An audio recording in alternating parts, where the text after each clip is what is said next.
4 দিনের রাষ্ট্রীয় সফরে যুক্তরাষ্ট্রে আছেন যুক্তরাজ্যের রাজা তৃতীয় চার্লস ও রানী ক্যামিলা।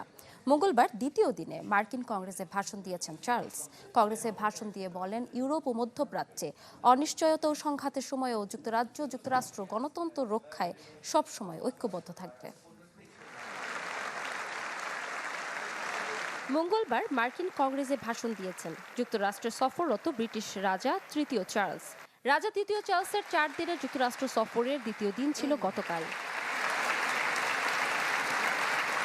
ঐতিহাসিক ভাষণে চার্লস বলেন, যুক্তরাষ্ট্রের অংশীদারিত্ব আগের যে কোনো সময়ের তুলনায় এখন বেশি গুরুত্বপূর্ণ।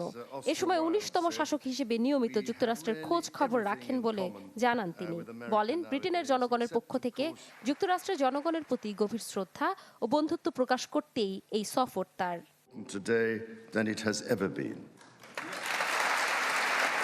নিজের ও পরিবারের নিরাপত্তায় সব সময়ই থাকুন আপোষহীন। নিরাপত্তায় আপোষ নয়, ঘরে রাখুন আরএফএল ল্যাডার।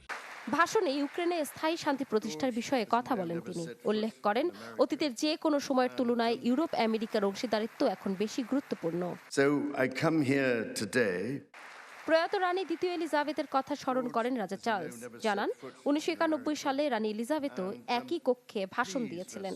ব্রিটিশ হাস্যরস ও ইতিহাসের মিশেলে দেয়া এই ভাষণের সময় বারবার করতালি ও দাঁড়িয়ে অভিবাদন জানাতে দেখা যায় আইন প্রণেতাদের।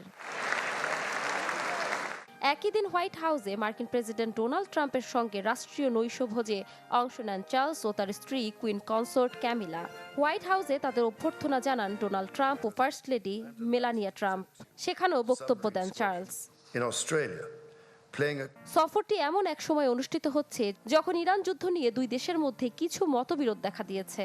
এই সফরে রাজা তৃতীয় চার্লস প্রেসিডেন্ট ট্রাম্পকে একটি ঘণ্টা উপহার দেন, যা HMS সাবমেরিনের অংশ ছিল। দ্বিতীয় বিশ্বযুদ্ধের সময় এই সাবমেরিন প্রশান্ত মহাসাগরের যুদ্ধে ব্যবহার করা হয়।